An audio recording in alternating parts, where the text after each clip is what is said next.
If you're looking at Riverside South, you're probably weighing the same thing that everyone is right now. The train is finally here.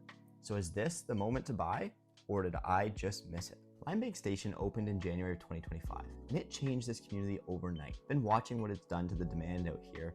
There's an honest version that nobody's actually telling you. So stick with me, and I'll walk you through what the LRT really changed, what your commute actually looks like now, what you get for your money, and who this community is right for. And if Riverside South is on your list, book a call with us at the link in our description. We'll run the real numbers on your move. Let's start with what actually happened. January 6, 2025, the O-Train's Line 2 Trillium Line reopened after a long rebuild, and it now runs all the way south to a brand new station called Limebank Station, right here in Riverside South. That's the headline. For years, this was a community you could really only leave by car or bus. Now there's a train station at the south end of it, and Limebank is the last stop on Line 2, so the train actually starts here, which if you've ever stood on a packed platform, you get a seat. There's a park and ride right beside it too.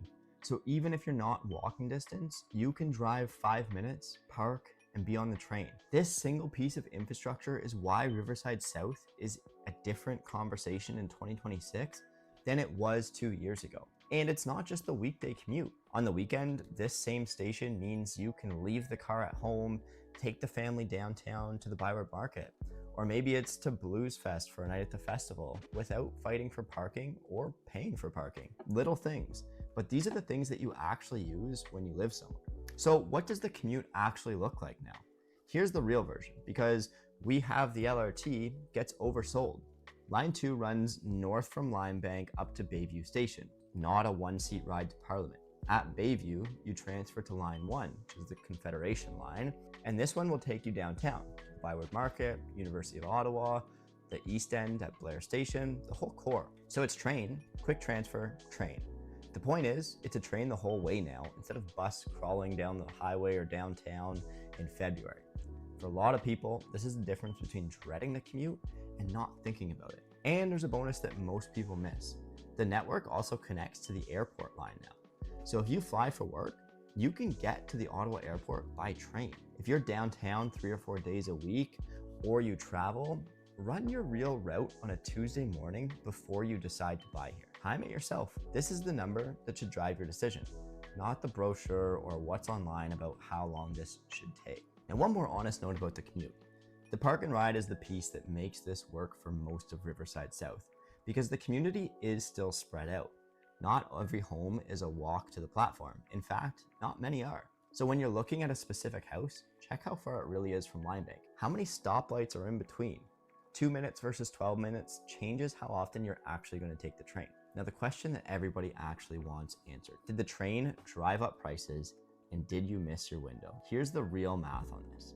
Anytime a community goes from car only to on the train line, more buyers can suddenly picture themselves living there. Commuters, relocators, first-time buyers who don't want a downtown price tag. This is more buyers looking at the same house, and this puts pressure on price.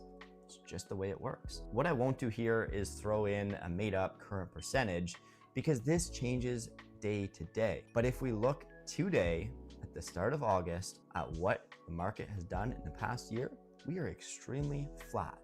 So what I'll tell you straight, the story isn't too late. Riverside South is still building, adding inventory. It's still one of the more attainable ways into a newer detached or townhome in the South End. The train raised the floor on demand. It didn't close the door. The people who do best here move deliberately, not the ones who panic. Here's the part that gets missed if you're panicking. A train station doesn't just lift prices. It can protect them. Communities that are hard to get out of tend to lag behind when the market softens. A community that's now on the transit map has a reason to hold its value that it didn't have 3 years ago. This is not a promise about where prices are going to go next. Nobody can actually give you that. But it's a structural change worth understanding before you buy or sell here. Now, let's talk about what you're actually buying, because the train is only a part of it. Riverside South is a newer, planned community, and it feels like it. Wide streets, new parks, pathways along the Rideau River, and a lot of young families. If you're coming from a cramped, older neighborhood, the space and the newness are a real draw here. The Vimy Memorial Bridge connects you across the river to Barrhaven, so big box shopping, groceries, and amenities are still just a few minutes away. And the biggest part is the community is still filling in on purpose. This is the first part of Ottawa where commercial planning is being designed around a transit station. It's never happened before. There's a town center planned, a new community center, a library on the way, which tells you where the city is putting its money. When you buy in a community that's still being built, you're partly buying what it's going to be, not just what it is today. In Riverside South, the direction is pretty clear. Bigger, more connected, more complete. For a young family, the day-to-day is a big part of the appeal. You've got splash pads and playgrounds within a stroller push of pretty much anywhere in Riverside South. River pathway for a run or a bike, enough local recreation that you're not driving across the city for everything. It's built for the stage of life that a lot of buyers are in. And here's a decision that almost every Riverside South buyer has to make. Trips people up, new build or resale? Because both exist here and they're genuinely different buys. A new build from a builder gets you the latest layout, a warranty, the chance to pick your finishes, but you're often waiting. You're paying for upgrades that add up fast, and your yard's a mud pit in the middle of a construction zone for a while. A resale home that's a few years old gets you finished yard, blinds already in place, a deck in, sometimes a better price per square foot, and you can move in next month if you want instead of next year. So neither one is automatically smarter. It really comes down to your timeline and your appetite for decisions. If you're relocating and need to be in by a certain date, resale will typically win. But if you've got time and you want it exactly your way, the builder route can be worth it. This is exactly the kind of thing that I walk people through on our initial call, because the right answer is different for every single family. Now, one more practical tip. If you go the new build route, read the timeline like it's the price. The builder closing dates can move. And if you've already sold your current place, you need somewhere to land in between. I've seen buyers get the house right and the timing wrong, and the timing can be the most expensive part. On resale, you can control the closing date. Bigger deal than people realize when they're standing in a shiny model home. Now, let's be honest about the downsides of Riverside South, because every community has them, and you deserve to see the real picture. Number one, still under construction. Some streets are half built. Some amenities aren't open yet. You'll live with a bit of noise and dust while it finishes. Number two, the train is real, but it's still a transfer. It's not a one-seat ride to downtown. It's still new.